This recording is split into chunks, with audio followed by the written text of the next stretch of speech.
Good morning, everyone, and welcome to our once again series of conscious conversations.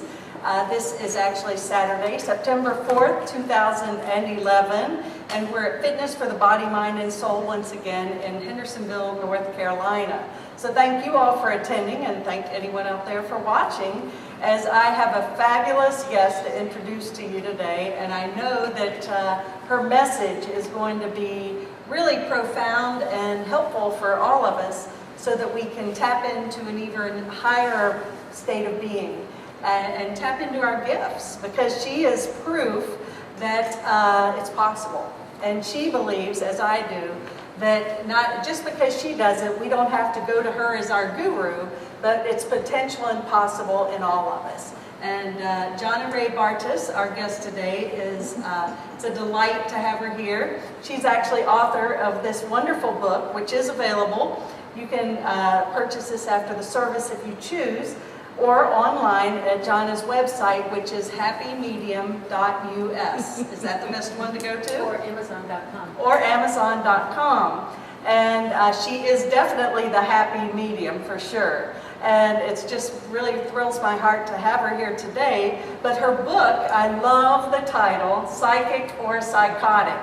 Now, is that a great title or what? Because how many times do people think that if you have these gifts or acknowledge these gifts or share these gifts, people think that we're a little crazy? And Jonna has actually, she's just broken that paradigm, that old belief, and made it in a very practical, usable way expressed in this book. And Jonna, you actually have a background in not in this, actually. I mean, I know you had gifts that you tapped into when you were a child, but you actually had a corporate background, which we'll get into in just a minute. But there's one thing I have to express, because it's her tagline, and I love it. I think it's a classic. And it is, I see dead people so you don't have to. So I just welcome Jonna Ray Bartges to Conscious Conversations. Thanks for being here. Thank you very much. I'm honored to be here, and what an awesome group. I mean, the energy is just levitating everybody out of the seats pretty much. It's great. And this is such an exciting time that you picked to be here, not just here this morning with Charlotte, but I mean on the planet, because this is the time really when everything comes together. You know, all the old wisdom comes together, and science and spirituality come together, and it's happening right here in our lifetime. And another thing that kind of heralds that this year even is a particularly important year. In your head, take the last two digits of the year that you were born. So if you were born in 1954, you take the 5 and 54. And then take the age that you're going to be this year. So I'm going to be 57. So I add the 57 to the 54, and I get 111. And every single person in this room is going to come up with 111 when you do that. Do you guys know about that? I got the chill. Take a minute and just do that in your head. And 11, of course, is a master number with major sacred energy. And so the 111 is like really magnifying that. And that means this is the year of new beginnings, of realizing things that maybe were kind of hidden before, and putting it all together. You know, releasing things no longer serve you and moving into a new paradigm. And it's a powerful thing. And some of the ways that we're seeing that happen right now. How many of you are familiar with Dr. Oz, who Oprah kind of canonized when she brought him on her show? Okay. Dr. Oz is doing fantastic things. He has psychics come on the show, and he did a whole segment called Are Psychic Mediums the New Therapists? And he had John Edward on there, talking about the fact that sometimes when people are in a state of grief, and they think that their loved one has just totally left and they can't be reached, you know, sometimes the psychic medium is the one person who can help them put this together. And this actually happened to me, where I got a call from a doctor I didn't know, who said that he had heard about me, and he had a patient whose teenage son had committed suicide a year and a half earlier. And she was so stuck in her grief that she couldn't function. And they had tried antidepressants, and they tried traditional therapy and all the usual things. And this poor woman was so stuck in her grief that she was almost catatonic. And so at that point, the doctor figured he had nothing to lose by talking to someone like me. So he asked me if I could help her. And normally when I work with someone, I kind of get a read on their energy. You know, I talk to them, or either in person or on the phone. But with this woman, I was totally flying blind. And this is what Charlotte was talking about, where you just kind of surrender, disbelief, and totally trust in divine guidance. So I just said, okay, God, if I can help this woman, please show me what I can tell her. And so I went into a meditative state, and immediately, one thing I want you guys to do, just, how many of you have seen a movie recently? Okay, or you've watched TV? Okay, haven't watched TV? Okay, you're a tough one. Okay, remember a movie you saw at some point in your life. Okay? So just take a minute, take a deep breath, and just think about that movie. Okay, how many of you can see it in your mind? You see it? Okay, you can kind of hear what's going on, you see the colors and all that. That's how I see things in other dimensions. That's how I see dead people, if they're not standing right there, which frequently they are doing that too. But for this woman, what I did, I went to that state, and it was like I was seeing a movie play out, and there was this good-looking young man with thick dark hair and glasses. He was wearing an athletic jacket. He was jogging, and when he realized I could see him, he stopped and looked at me and started talking to me. And he showed me this large, light-colored dog that was with him, and he said he was so sorry. He never meant to kill himself. He was just a little crazy about this girl, and he didn't really mean to, he didn't know that the stupid things he was doing were going to result in his death. And he told me to tell his mother that she had to get back into the world. And every time that he had his leather jacket over a chair in his room. And every time his mother would put his leather jacket on, then he could hug her. And he needed her to know that he was right there with her. He never left her. And his brothers and sisters needed her to get back into their lives. Okay? This is pretty heavy stuff and pretty specific stuff. And so I'm typing this up, and I'm crying as I'm typing, and before I hit the send button, I'm saying, okay, God, this could really push her over the edge. I mean, if she's this upset, you know, I don't want to do any harm. And I got the green light. Send it, you know, tell her. So I hit send, and then I just stared at the computer screen for a while. Nothing happened. And then the next morning I turned on the computer, and there was a message from her. She had responded. And the first line was, I haven't stopped crying since I read your message. And I thought, oh, dear God. Mm-hmm. And anyway, then she went on to say, everything you saw was accurate. And I know now that my son didn't just leave. The dog was his collie who was hit by a car right before he died. He was dating this girl. He does have his leather jacket on his chair, and I put it on, and I can feel him. And so everything that I had seen. And because of this, I was able to like crack her cosmic egg, and she could start getting more traditional grief therapy then and come back into the world. But when we think that there's a limitation, when we think that we can't connect, then you can't. Richard Bach, who wrote Jonathan Livingston Seagull, did the amazing book, Illusions, Adventures of a Reluctant Messiah. Yes. It is a wonderful book, and whatever level you want to read it on, it's going to have meaning for you. But in there, one of the things he says, argue for your limitations. And sure enough, they're yours.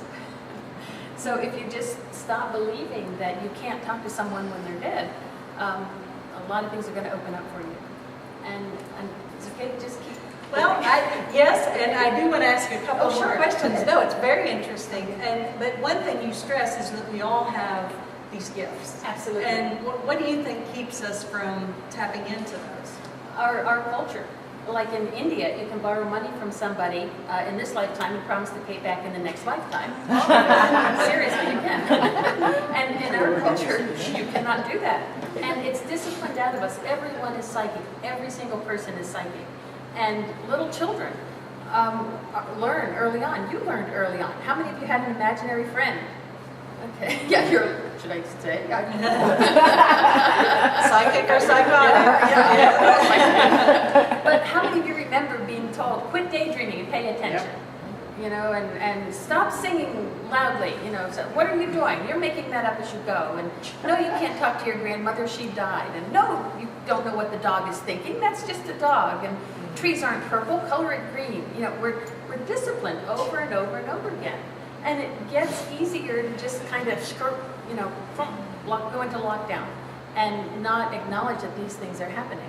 And the only reason that I didn't, because my parents sure, Dad was a school teacher, Mom was a homemaker, Middle America, Allentown, Pennsylvania, pretty, you know, normal, cut and dry. And I got the message early on that, you know, I have a vivid imagination and this stuff wasn't happening. But the reason I didn't shut it down was because at night, my parents' house was built in the 1750s, and so I was seeing the people in the house. I was having these conversations. When I was 13, I took an old couch throw and, without a pattern, cut it up into a Revolutionary War era dress. I was wearing it around the house, saying thee and thou, and freaking out the family. Not happy with that. But what happened, from when I was around 4, I would start having these dreams where I'd be standing on one end of the clothesline, the old-fashioned line clotheslines. And then there would be all these loving voices, and I know now they were my spirit guides and guardian angels saying, okay, you can do this, come on. And then it would fly from one side of the clothesline over to the other. And then they would say, that's great, and I'll turn around and come back, and I'd fly to the other side. And so I was being taught by this very loving spiritual posse that yes, this is real, and here's how you use it. And there were things like when I was in 5th grade, there was this one teacher, Mr. Pfister, who I would get tummy aches when I'd be around him. I just didn't want to go to school if I was going to have him. And about a year or 2 after I was in his class, he was arrested for child molestation. Wow. So it was like picking up on the energy of these people, of things happening, and trying to figure out how to, what do I do with this exactly? Well, and then you took a whole other route, and you went into the corporate world and experienced that, and then came back full circle. Yeah, I became a reporter early on. I'm a Gemini Sun and Moon Pisces rising, so of course I talk a lot and I write a lot, and I'm psychic. It was in the cards. But so I became a newspaper reporter early on, and I got promoted up the ranks and became like the youngest national editor of the Allentown Morning Call newspaper, and the first woman to do that. And I got promoted so quickly because when I was interviewing someone, I could tell when they were lying. I could tell they were kind of cheating. I could tell when they were saying, it's like, well, what about that $10,000 campaign fund you didn't report? How did you know about that? So it's kind of cheating. Oh, also, speaking of cheating in college, I would think of the professors, what's the answer to number 4? And then I would make dean's list and things. And when I was very young, I would be looking at, I would deliberately make my mother angry to see the orange sparks fly off. It's like my own little light show. So I didn't always use it for a higher spiritual purpose. So just cheap entertainment. Yeah, that's great. Yeah, but then when I was 24 and working on the newspaper, and the people, like my editors, the bosses who knew that I did this, would ask me for advice about family things and all this, so I was kind of doing readings on the side. By the time I was 24, I realized I do have to find out if I'm psychic or psychotic, because trying to stay undercover and still do this work. Meanwhile, my older brother was in med school, my little brother was becoming an attorney, and here I was, psychic. so I had to find out what was going on. So I left the corporate world and went on what turned out to be a 2-year spiritual quest to find out. And I traveled up and down, mainly the East Coast, and I would go someplace to be a student, and they would end up having me teach. I remember the first time that I did an official psychic reading and participated in the psychic fair. I was just a baby. I was 24. I was scared to death because I always read for friends and coworkers and stuff like that, but never people I didn't know. And my friends kind of talked me into being a reader at the psychic fair for the Foundation of Truth that used to be in Atlanta. It was a pretty, cool establishment there. I was scared to death, and we got these little card tables with 2 chairs sitting there, and all these other people had like crystal balls and sticks and tarot cards, and I didn't have any of that, because what I did, I would just do a little prayer. I'd put myself in white light and say, okay, God, show me what this person needs to know, and there it was. And so, I wish I would have had something to put on my table, because it was just me sitting there. And this very angry middle-aged lady was my very first person.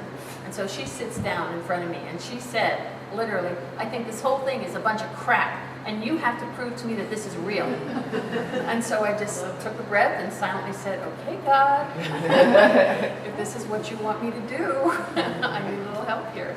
And I was able to tell her her husband's name, how many children she had, what their names were, and what they looked like. And then at that point, she let down her defenses and she started to cry, and then we could get to why she was really there.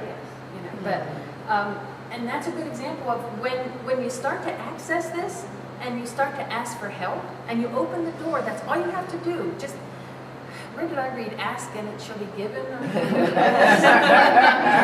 that's true. That's not just a platitude. That's for real. It's that simple. There's no big magical, mystical thing to this. There really isn't. It's just, one of my teachers one time said that the only true prayer is the sincere desire of the heart, and all true prayers are answered. And I tell you, I'm living proof that they are.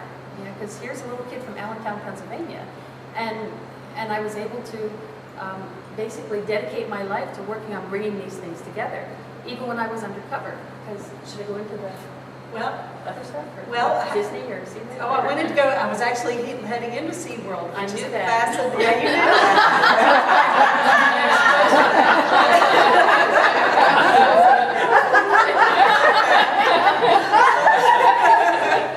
Okay, so I still lose my car keys. I still forget where in the parking lot I left the car. So don't be, unduly impressed. but I did. That SeaWorld story was fascinating, and I would love for you to share that. Okay. Thank you. Yeah. I had been working at Disneyland and doing the broadcast publicity, and SeaWorld hired me away from Disneyland, which was kind of cool because Walt Disney would show up in my dreams and he'd be drunk and angry and swearing and, why the blankety blank isn't marketing doing this and this and this, and then he would write up what he said as proposals and give them to my boss, and then this would become new corporate policy at Disney. So Walt Disney is still very much involved in running the park for anyone who is a little bit open. But anyway, SeaWorld hired me away from Disney to run their PR department. So I had just started working as a PR director at SeaWorld in San Diego, and a baby gray whale washed up on the beach just north of Los Angeles. And it was so young, it still had its umbilical cord attached. Oh. Yeah, so maybe the mother had died in childbirth, maybe she'd been attacked by sharks or something, we'll never know. Well, actually, I know. Yeah, I know. But what happened was the little whale washed up on the beach, and rescuers rented a truck and loaded this 1,300-pound baby girl onto this truck. They had her covered with wet cloths. They were pouring seawater on her for the whole ride down. There was a police escort, and they got her to the park. And at this point, the people at SeaWorld didn't really know what I did. I was just the new PR director who'd won Emmy Awards and all that, because I would produce things I sell in visions and win awards. It's like cheating. That's how it works. But anyway, the little girl was dying the whole way down. I mean, like her heart was starting to fail, lungs, the whole thing, and it was really touch and go. And they had a big sling around her and lifted her out from a crane into a med pool, one of the healing pools in the back. And there were 6 people from SeaWorld in wetsuits holding her up, 3 on each side, walking her in a big circle, because otherwise she would sink and drown. And so this was around midnight that night that she got in. And so I'm kneeling by the pool, and I'm praying, and I'm thinking at her, how can we help you live? And I was hit between the eyes with the words, amino acids. And I had never taken a biology class in school, and so I didn't know what amino acids were, but I walked over to one of the vets and said, have you checked her amino acid levels yet? And they did a panel, and her taurine levels were critically low. And taurine is the heart and the brain. So they started giving her massive amounts of natural taurine in this really rich cream formula that they made for her, and she totally turned around. I mean, she began to thrive. And when she was strong enough for them to move her out into one of the Shamu pools, they had to take all the killer whales out, because killer whales eat gray whales, especially the juicy little baby ones. So she had her own big pool. But when I would go over and I would put my hands against the glass, wherever she was in the pool, she would come swimming by me and swim by with this huge eye looking at me very soulfully. And it was so beautiful. And we exchanged pictures, and she would send me pictures of her world, where she was born. And I would send her pictures of just how she was totally changing, and I have chills now. She totally changed what the world knows about gray whales, because there was really no empirical data on like their growth, their respiration, what they eat, any of that, because they're pretty elusive. I mean, people go on cruises and see them, but she really gave the world a chance to understand these magnificent creatures and to protect them, really, to honor them more. Wow. And so it was a powerful, powerful thing. And I did see that her mother died shortly after her birth. She was attacked and she was killed. That's what she showed me. But then we, like a year later, then I coordinated the release of her, and when the Coast Guard was involved, we put her on a Coast Guard cutter and took her out and released her. And shortly after she was released, she scraped off the transmitter so we couldn't track her. But Wow. You can track her. yeah, she's fine. Yeah. But something I wanted to share with you that's funny. It's not really psychic, but it's just talking about, you know, the power of our intent. When we were coordinating the details to get her back to the ocean, and the only vehicle that was big enough to put her in, really, and transport her down there, was basically a big Dempsey dumpster trailer. And when the general curator was talking about putting the whale in the dumpster, I said, oh no, you know, I am in charge of the image for this whale in this park, and this is not a Dempsey dumpster. This is now an animal transport unit, or an ATU. And so I, you know, and that's what it was. And so about a month later, as this process was happening and the whale was being taken out, and we got international media coverage for this, my brother is a urologist in Lancaster, Pennsylvania, and he called me laughing because in his New York Times, it talked about how JJ the gray whale was being transported in an ATU. That might be just multifaceted. Lots of gifts. So if you can conceive it, you can achieve it. There you go. Absolutely. Well, I love that story. And is the whale still living? Yeah, she is. I feel she is. And she's had kids. She's told them all about us. Oh, wow. That is fantastic. Humans can be good. That's great. Well, you know, one thing I know we've talked about in our many conversations was obviously what you made mention of earlier, very interesting times, you know, 2011. I know that you get a lot of information about what's happening and what's to come. Would you like to share some of that with us? I'd be honored. I'd be honored. And I think something that's really important for all of us who do this work to stress is, okay, this is my opinion. You know, this is what I believe. This is my reality. And nobody can just say, and this is the only truth. Are we all clear on that? Yes. Even a man in the parking lot. Yeah, maybe him we believe. Yeah, that's right. Yeah. But every book that you read is someone else's opinion. It can be divinely inspired, and it can be really resonating for you. But please remember that your opinion is no less valid. What you think and what you feel and what you experience is sacred. Each one of us signed up to be here right now to contribute our own special little spark of our truth and our reality. Does that make sense? Yes. Do you get that? Yes. So that means no one is greater than you, no one is below you. You know, we're all together, we're all unified. And it's even science now, you know, quantum physics calls it the unified field, where everyone is part of everyone and everything else. We're going to do that more this afternoon, but it's true. So as far as my own feeling about what's happening with 2012 and what all this means, from when I was a munchkin, I was praying about this, trying to understand, because I have very strong recollections about the last day of Atlantis. Does anybody else ever have stuff like that? Just feelings and all that? And Dolores Cannon is a wonderful woman who shares a lot of her beliefs about this and what her clients are saying when she puts them into regression. And a lot of them also have experienced that time and came back to be here this particular time. I think that's why we all chose to be here, to help with this particular time in the earth. It's a time of great possibility. And what I get was, every time I prayed and said, is the world going to end? Are people going to die? What's going to happen? What I keep getting every single time is it's all about the consciousness. It is all about mentally and emotionally where we are. It's getting out of our analytical head and into our caring, compassionate heart, and having that kind of heart consciousness, and that will guide us. I have some friends who had dinner the other night. I'm going to yell at them because I didn't get invited to this one just because I was doing other things. But the guy, both the husband and wife are acupuncturists. The guy is a doctor of Oriental medicine. very learned people. The woman is also a dental hygienist, so she's combining East and West with healing, with medical work. And then the other two people are real estate investors. I mean, very, very intelligent people. And they were sitting on the balcony and they were thinking, you know what?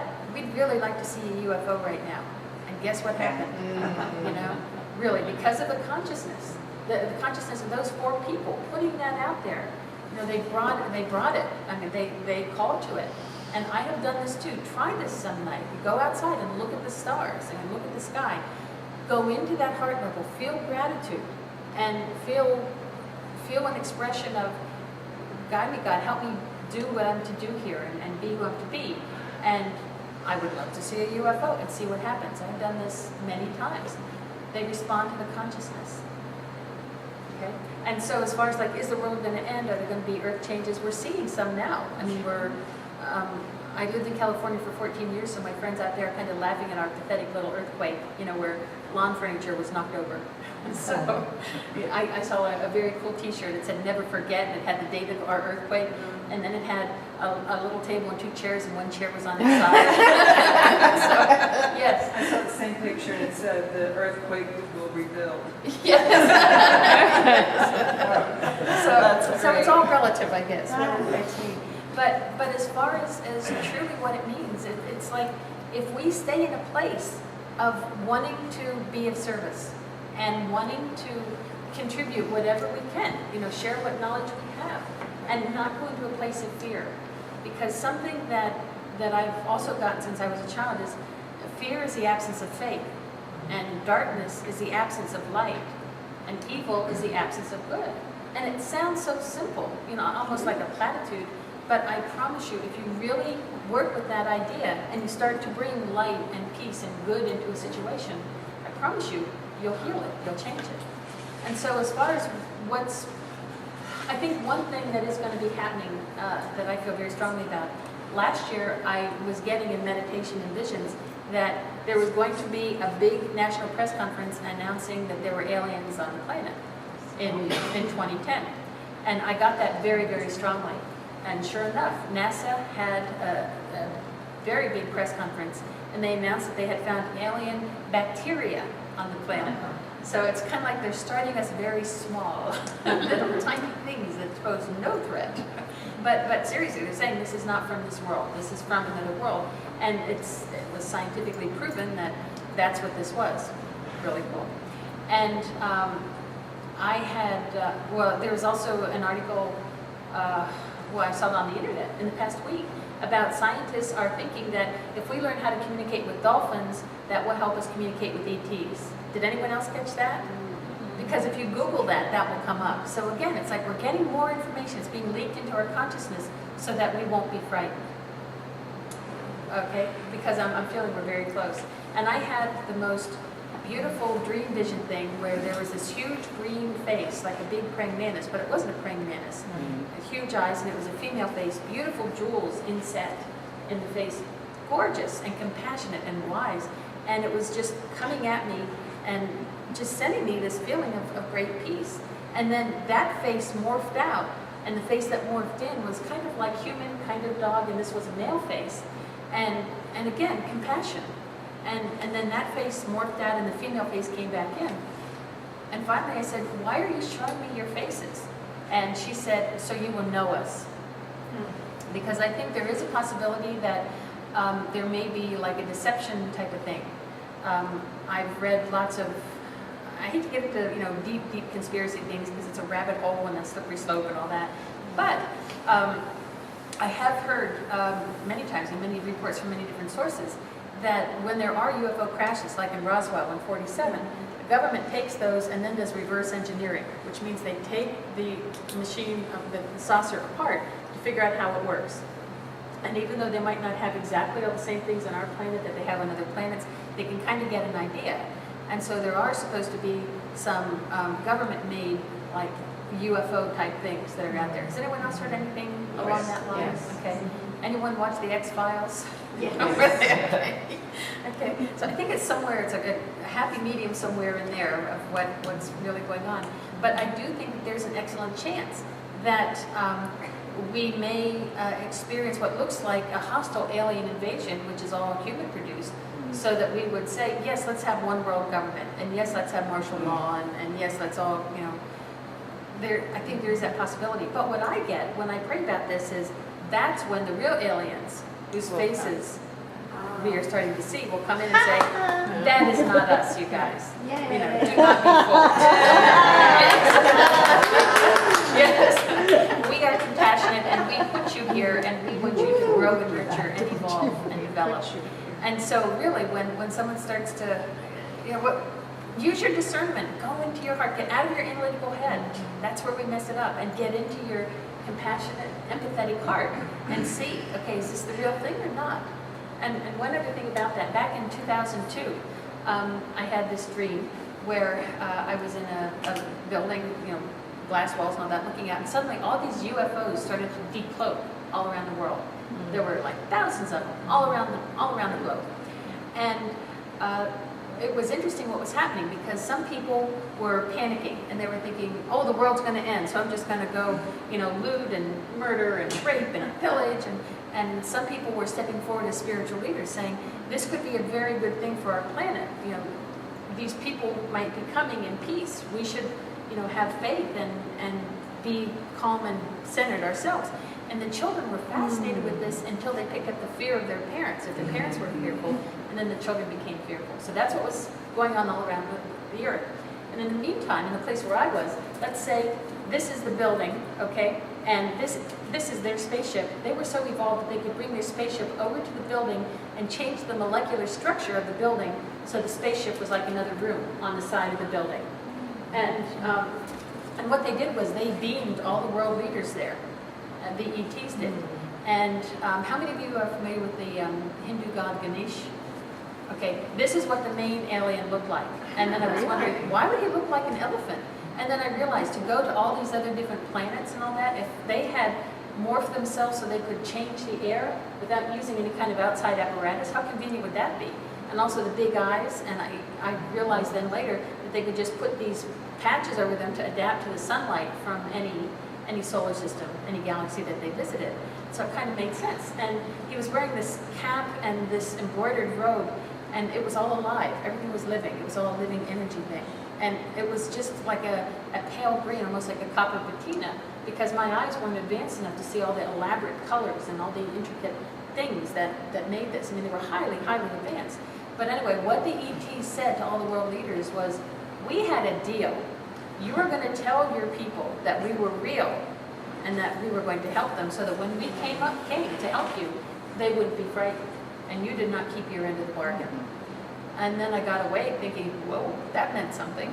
And within 2 weeks, I was listening to NPR, and they had a report from the British Ministry of Defense, and they were admitting that they had covered up a close encounter incident from 1980 in Rotterdam Forest near a U.S. Air Force base. Okay, and you can Google that, and it's a big story.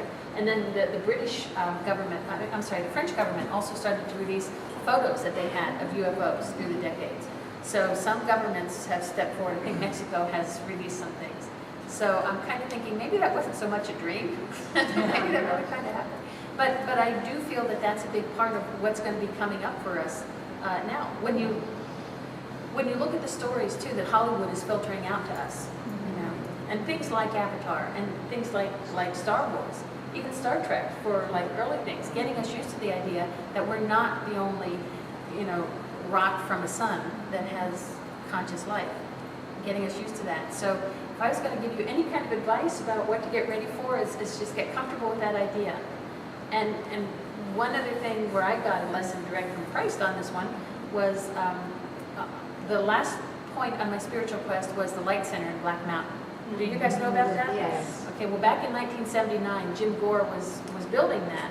And I was a reader at a Spiritual Frontiers Fellowship Conference. He met me and invited me to come be the resident psychic here where they were still building it.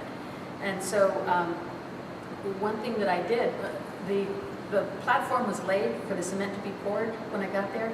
And so the night before the cement mixers came the next morning, I went out there by myself, and in the very center spot, I prayed, and I took a piece of paper and wrote God on it and folded it up.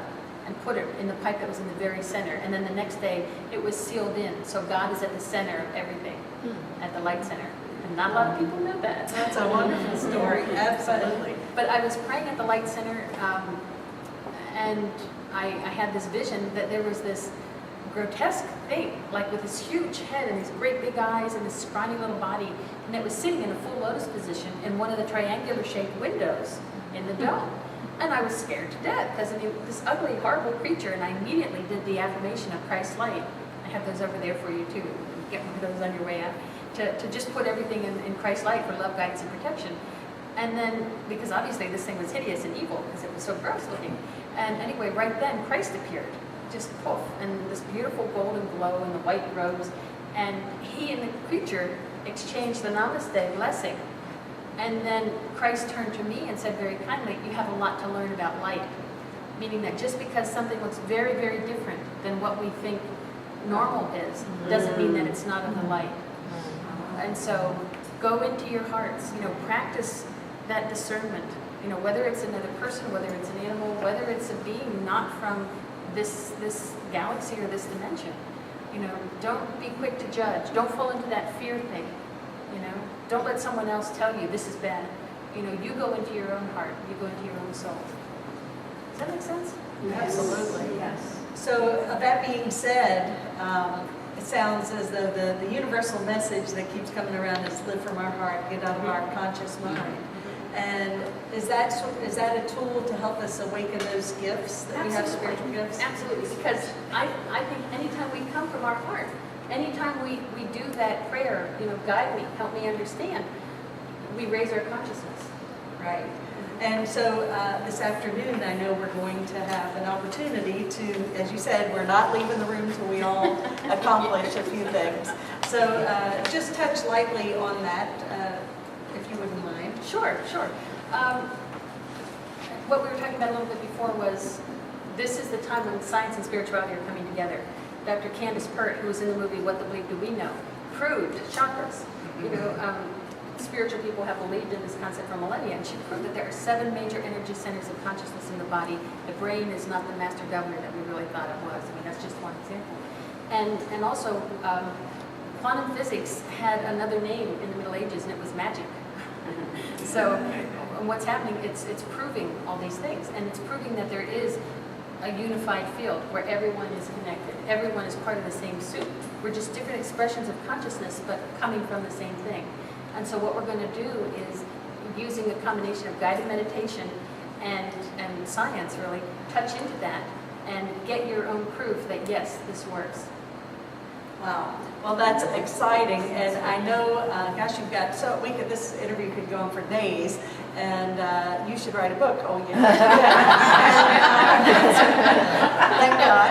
And actually, the book is fabulous. And tell everyone how they can get your book. Oh, thank you. And also your website, please. Thank you. The book is available on Amazon.com, and it's also on Kindle, if you want to do it that way. And if you'd be interested in an audio version, let me know, because I'm thinking about maybe we should do that. And it's also on my website, jonnaray.com. You can get it there. And we have it over here in the room. It's locally in the Asheville area. It's at Malaprops and Crystal Visions. And that's wonderful. So this is fascinating. You're such a gift and a blessing to all of us, and really appreciate you being here. And I'd like to offer anyone an opportunity. If you have a question for Jonna, does anyone have a question that they'd like to ask while we're here? Are you familiar with George Cavasilas from Australia? no. Well, he is very, very, very into this. He is on the web. He goes into this thing about, amongst the many, many things he gets into are these ships and go into your heart and just don't get aboard any of them. Yeah. Are you familiar with the Iseti Ranch up in Washington State, where all these UFOs are constantly? Where they're always observing them? Yeah, well, he was up there recently. Now he's gone back to Australia. But he's a fantastic guy. Well worth listening to. I love that people are sharing information like this. Amen. Yes. It's It's even like the eagle and the condor, you know, the old prophecy that Yes. the Americas come together and all the elders share the information that's been kept secret before. It's happening on all the continents, and it's beautiful. And you're getting information. Each of you is like a little receiver, getting things. So pay attention to your dreams and those hunches and all this, because everybody's part of the puzzle. I shared this last week at lunch, but I imagine some of you have had past life regressions. I had a future life progression a number of years ago to a time, I think was the 23rd or 24th century. And it was on this planet, the city that I lived in had a lot of open green areas, white marble buildings, and there was a huge crystal pyramid in the courtyard in the center of the town for communicating extraterrestrially. And I got that I was a healer and that I'm going to be a healer in that life using sound and color. And that crime no longer existed because by that time everybody will realize that we're all one mind, that there are no secret thoughts, and that therefore crime is irrelevant. That's a powerful, powerful gift that you received with that. That's beautiful. Thank you. That what a beautiful reality, no crime. Yes. Thank you for that. Anyone else? Yes, I'll Shelley. share something that happened in New York City in the late 70s where I saw UFOs. And I had gone to my first channeler, and nobody knew the experience. Nobody knew the thoughts I had in my mind. Nobody knew any of that. But this person brought through someone from the ship. And what I wanted to say about it is only this piece of it, which was someone asked, "What do you look like?" And the image that was given to me about the person I was being taught by was a praying mantis. Oh, wow. And so when you said that, I was like, you know, we look like an insect. You had described it, and very funny though. This guy was hysterical. He was a very humorous, and he was a male. See, I think that's the other part of it too. It's like if you're not laughing, there's something wrong. You know, these people who talk about the future or whatever, and they're like deadly serious, that's not how the world is. You know, there's a lot of joy here. There's a lot of humor. There's a lot of irony. And when someone is laughing, to me, that they're on a sacred vibration. Because I think where there's laughter, there is God. Yes. Yes, indeed. And I think that's a wonderful way to wrap up this time together. And thank you so much for joining us here today. We've really enjoyed it. And thank all of you all for participating. And look forward to having you back and sharing more visions and more teachings with us. Thank you very much, John. Thank you.